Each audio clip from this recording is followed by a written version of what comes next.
Hello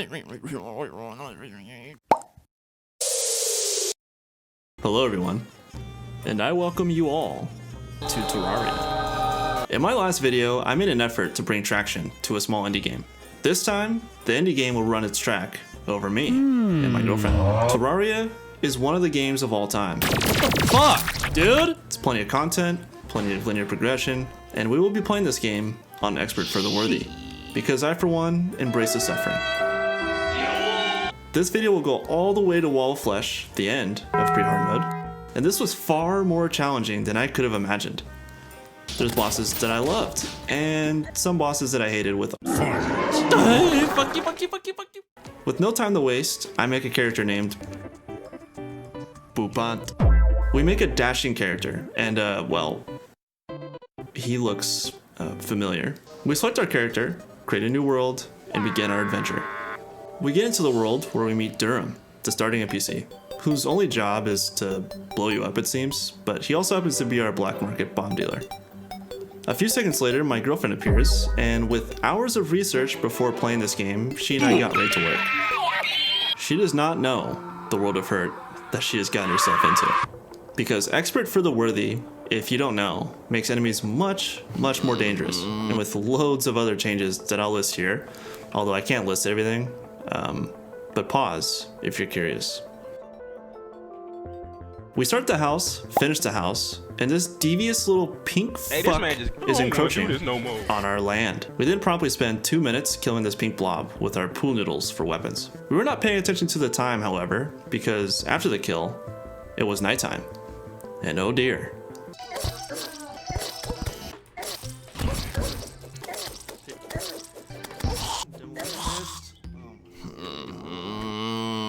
Was it rough? What the fuck? Our spirits were not yet destroyed, for we had a lot of work to do before the first boss. Eye of Cthulhu. Cthulhu?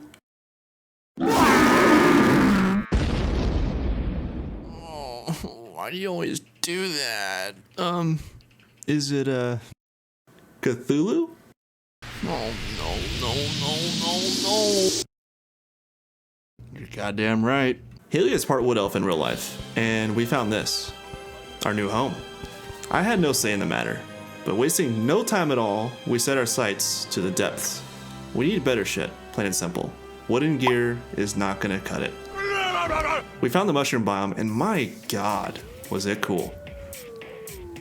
Our mission, however, were these. Now, Haley was very adamant about coming down to get these by herself, which resulted in her dying not 1 time, 2 times, 3 or 4, but 5 times before I did anything. So I did what any good wife would do, which is man up and prepare for battle. And then, well, kind of forgot that I was supposed to help, so she died again. Oops. Anyway, we pull out our MLG strat, and we finally nabbed the loot. We knew that the Eye of Cthulhu was near, so we hunker down, mine, and expand our estate to house more maids. I guess now is a good time to tell you, if you haven't played Terraria before, or even on the fence about it, buy it. It's $5 and it has so much content that it hurts my brain. At the very worst, you wasted $5, but if you're at least thinking about it after this video, buy it. Right now. Moving on. With the house finished and the resources mined, the day started with this. Slime rain. Now a few minutes later, the Slime King spawned. No problem, I thought. This is perhaps the easiest boss in the game, and well, we died. We have a lot of work to do. But only then, right after, the fucking Blood Moon spawned, and it was, well, pretty standard, to be honest. Shortly after, I built the arena for Eye of Cthulhu. Now, here are the main changes for Eye of Cthulhu on For the Worthy. Now, this may seem intimidating, and especially this one. It defaults projectiles, and that's pretty much the way you want to fight this boss, so just be extra careful. Maybe not. However, the main strategy here is defense. Take the time to make the Iron Skin potions, and get the gold/platinum armor, and this boss will be pretty simple. This kills double if you have a partner with you. With the aforementioned strategy, we easily took him down with no problem, as you can see. After that, we wasted absolutely no time and went right for the Eater of Worlds, the next boss in the lineup. I really hate this boss. We blow up an orb, the arms dealer, Maurice, arrives. Hello, Maurice. Bro, shut the fuck up. You ugly as hell. To beat this boss, you're gonna have to make a new best friend, Pierce. Pierce is the sole reason that this boss will be exterminated. So, with this in mind, I head on down to the desert, grab myself some fossil armor,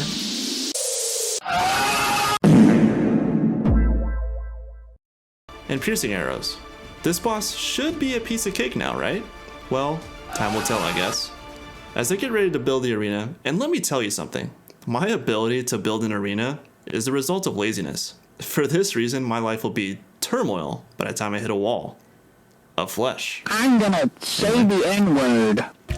We give it a test run, and we're doing pretty good. We're dead.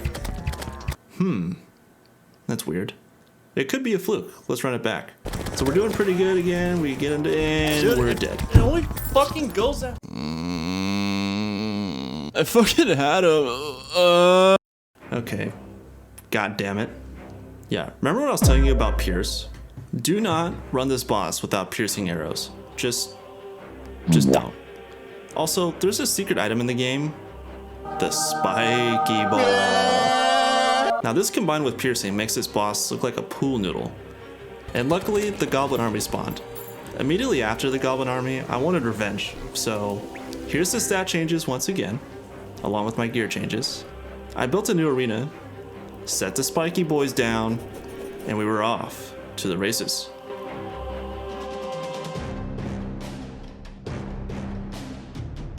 And this resulted in a victory. Fucking finally. Fuck you. Fuck you. Fuck you. I was very happy. I'm gonna be straightforward with you. The next boss, Queen Bee, isn't a hard boss by any means.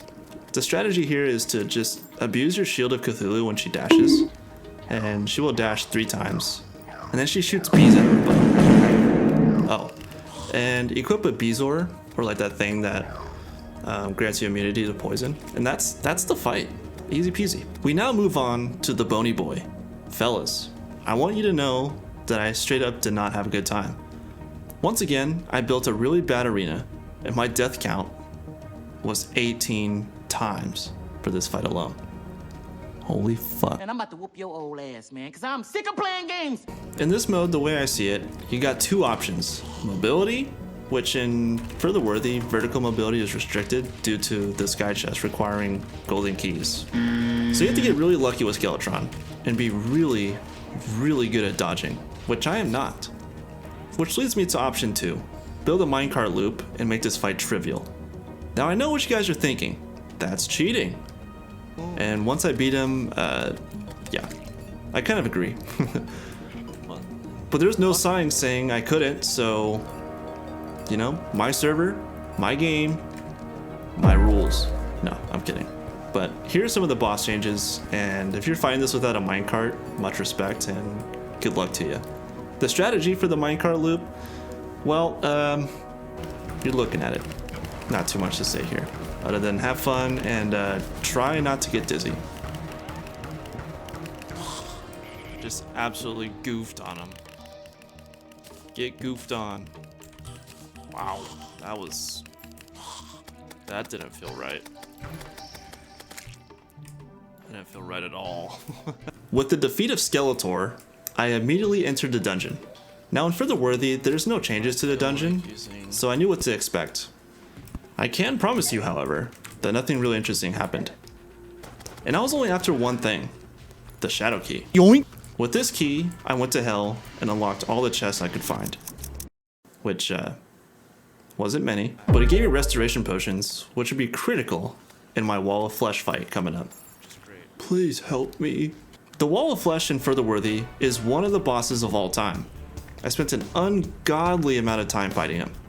At first I wanted to see what he was like, so for fun I spawned him in.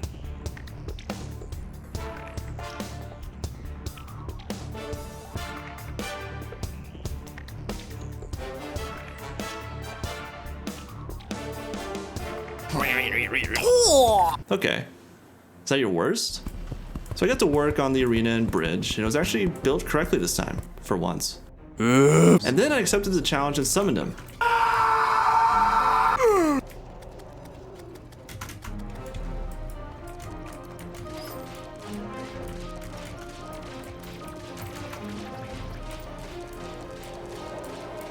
Okay, we get it. You died. So what's next? What you say to me, you little shit? You see, here's the changes on Wall of Flesh. Doesn't seem like much, but I want you guys to notice something. The fucking fire imps. These little fucks are gonna be the reason for your death. I did not know this. So I tried fighting him with bees. Dead. Tried bees again. Dead. Not making a single dent on his health. I tried bee nades and summons. Dead. Tried with summons again. Dead. And again. Dead. And dead. And dead again with some more dead with a side of dead. I don't know how the fuck that happened. What the fuck, dude? I was very mad. But it seems the more deaths that I got, the further I was able to get. This got me thinking. Those fucking fire imps. The strategy here, folks, is the same as regular expert Terraria. Only one change. Farm the fuck out of those fire imp banners and spread them all throughout the arena. This was the pivotal moment to change history forever. And in this winning moment, I escaped a heartbreaking loss by 0.8 seconds. He died, I died. Oh my god. No fucking way.